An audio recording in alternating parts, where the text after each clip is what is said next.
দ্বিতীয় যে আমলটি মানুষকে সদ্য ভূমিষ্ঠ হওয়া শিশুর মতো নিষ্পাপ করে দেয়, সকল গুনাহ মাফ করে দেয়, সে আমলটি হলো যদি কোনো ব্যক্তি সুন্দর এবং উত্তম রূপে ওযু করে। উত্তম রূপে ওযু কিভাবে হয়? উত্তম রূপে ওযু হবে তখন যখন এই ওযুতে আপনি কোনো পানির অপচয় করবেন না। আমরা আজকাল শহুরে জীবনে এমনকি গ্রামেও আমরা ট্যাপে ওযু করি। বেশিরভাগ মানুষ ট্যাপে ওযু করতে গিয়ে যে পরিমাণ পানি আমরা ব্যবহার করি, নিচে যদি একটা বালতি রেখে আপনি একটু দেখার চেষ্টা করেন যে কি পরিমাণ পানি আপনি ব্যবহার করেন, তো দেখা যাবে একবার ওযুতে প্রায় এক বালতি পানি পুরোপুরি লেগে যায়। ঠিক না ভাই? ঠিক। অথচ আল্লাহ রাব্বুল আলামিন আমাদেরকে কোরআনে কারিমে অপচয় করতে নিষেধ করেছেন। ঈমানদার কখনো অপচয় করতে পারে? পানি আমার ট্যাঙ্কিতে অনেক আছে, এই অজুহাতে আমি পানি অপচয় করব না। আমার ট্যাঙ্কিতে থাকতে পারে, আরেকজন ট্যাঙ্কিতে নাও থাকতে পারে। সমুদ্রেও যদি কেউ অজু করে, সেখান থেকে পানি নিয়ে অজু করার সময় যেন অপচয় না করে, নবী সাল্লাল্লাহু আলাইহি সাল্লাম পরিষ্কার নির্দেশনা দিয়েছেন। এজন্য আপনার অজুটা সুন্দর হবে তখন যদি আপনি অজুতে অপচয় না করেন। দ্বিতীয়ত, আমরা অনেকে কথা বলতে বলতে অজু করে বিসমিল্লাহ বলি না, অজু শুরুতে বিসমিল্লাহ বলতে ভোলা যাবে না। তৃতীয়ত, অজুতে মেসওয়াক করতে হবে। বেশিরভাগ মুসলমানরা মেসওয়াক ভুলে গেছে, আমরা শুধুমাত্র ব্রাশ এবং টুথপেস্ট নির্ভর হয়ে গেছি।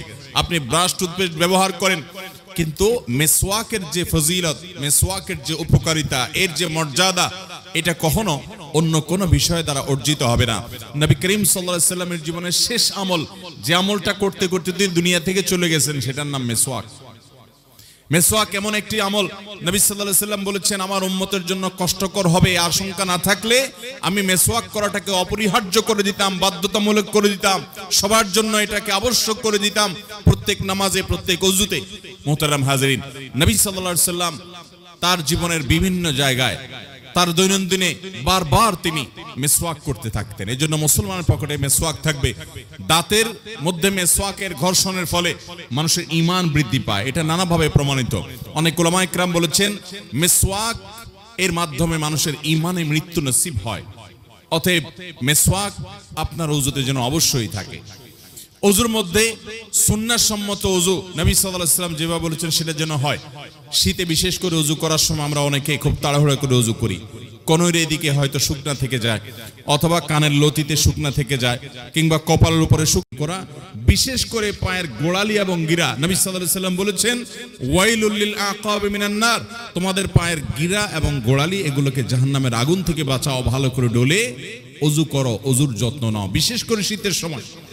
অতএব উত্তম রূপে যখন আপনি ওযু করবেন, এরপর যদি কেউ দাঁড়িয়ে আল্লাহর জন্য সালাত আদায় করে, ওযুর তাহিয়াতুল ওযু সালাত আদায় করে, অথবা যে কোনো সালাত আদায় করে, এরপরে আল্লাহর প্রশংসা করে, আল্লাহর গুণকীর্তন করে, আল্লাহর মর্যাদা বর্ণনা করে এই সালাতের পর, তাহলে সেই ব্যক্তিকে এবং আল্লাহর দিকে সে ধাবিত হয়, দুনিয়ার সবকিছু ভুলে আল্লাহর কথা স্মরণ করে, আল্লাহর কথা জিকির করে, আল্লাহর দিকে মনোনিবেশ করে, মনকে আল্লাহর দিকে মোতাওয়াজ্জু করে, আকৃষ্ট করে এবং আল্লাহকে স্মরণে আনে।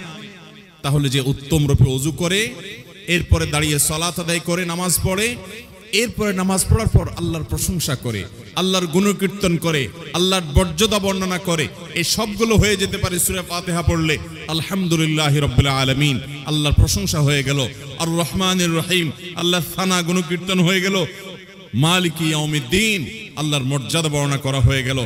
এরপরে কেউ যদি আল্লাহ রাব্বুল আলামিনের দিকে পরিপূর্ণভাবে নিজেকে মোতাওয়াজ্জু করে, আল্লাহর দিকে মনোনিবেশ করে, আল্লাহর কথা স্মরণ করে যে আল্লাহ আমার সৃষ্টিকর্তা, তার কাছে আমাকে যেতে হবে, এই আমলগুলো যদি কেউ করে, নবী সাল্লাল্লাহু আলাইহি সাল্লাম বলেছেন এই ব্যক্তি এই আমলগুলো করার পর সদ্য ভূমিষ্ঠ হওয়া শিশু যেরকম মায়ের পেট থেকে মাত্র দুনিয়াতে এসেছে, তার কোনো পাপ বলতে কিছু নেই, নিষ্পাপ শিশু, ঠিক এই ব্যক্তিকে আল্লাহ তাআলা সেরকম নিষ্পাপ করে দিবেন। অতএব আমরা ওযু করার পর নামাজ পড়ার চেষ্টা করব তো ইনশাআল্লাহ। বেলাল রাদিয়াল্লাহু তাআলা আনহুকে মেরাজে নবী করিম সাল্লাল্লাহু আলাইহি সাল্লাম তার পায়ের আওয়াজ শুনেছেন। তিনি শুনতে পেয়েছেন বেলাল রাদিয়াল্লাহু তাআলা তার সামনে দিয়ে হেঁটে হেঁটে জান্নাতে যাচ্ছেন। যখন মেরাজে তাকে জান্নাত পরিদর্শন করার জন্য নেওয়া হলো, তিনি জিবরিলের সঙ্গে ছিলেন। বেলাল রাদিয়াল্লাহু তাআলার পায়ের আওয়াজ তার মুখস্থ ছিল যে এইরকম পায়ের আওয়াজ, এই শব্দ হয়তো তিনি যখন হাঁটেন তখন তিনি মেরাজ থেকে ফিরে এসে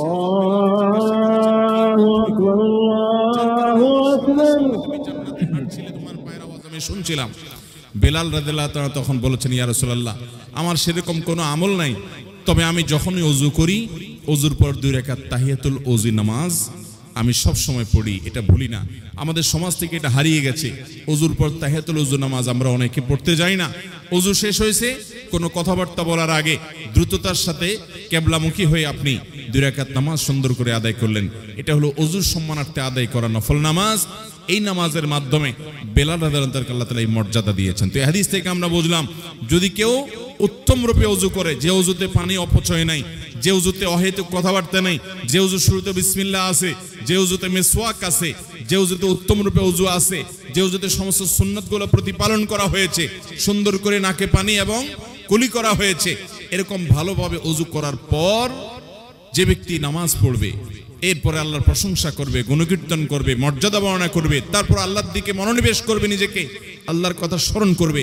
আজ মোবাইল ফোনের কারণে, ফেসবুক, ইউটিউব, টুইটার ইত্যাদির ব্যস্ততার কারণে আমরা আল্লাহকে মনে মনে স্মরণ করা, আল্লাহর সাথে কথোপকথন করা, আল্লাহর সাথে একান্ত সময় কাটানো, সেই সুযোগটা থেকে আমরা বেশিরভাগ মুসলমানরা বঞ্চিত। যদি আপনি নামাজের পর এরকম কিছু সময় আল্লাহ স্মরণ করেন, আল্লাহর দিকে মগ্ন হন, ধ্যান করেন এবং আল্লাহ রাব্বুল আলামিনের সাথে মনে মনে কথাবার্তা বলেন, আল্লাহর দিকে আকৃষ্ট হন, মনোনিবেশ করেন, তাহলে সেক্ষেত্রে এই আমলের মাধ্যমে আল্লাহ তাআলা আপনাকে সদ্য ভূমিষ্ঠ হওয়া সন্তানের মতো নিষ্পাপ করে দিবেন।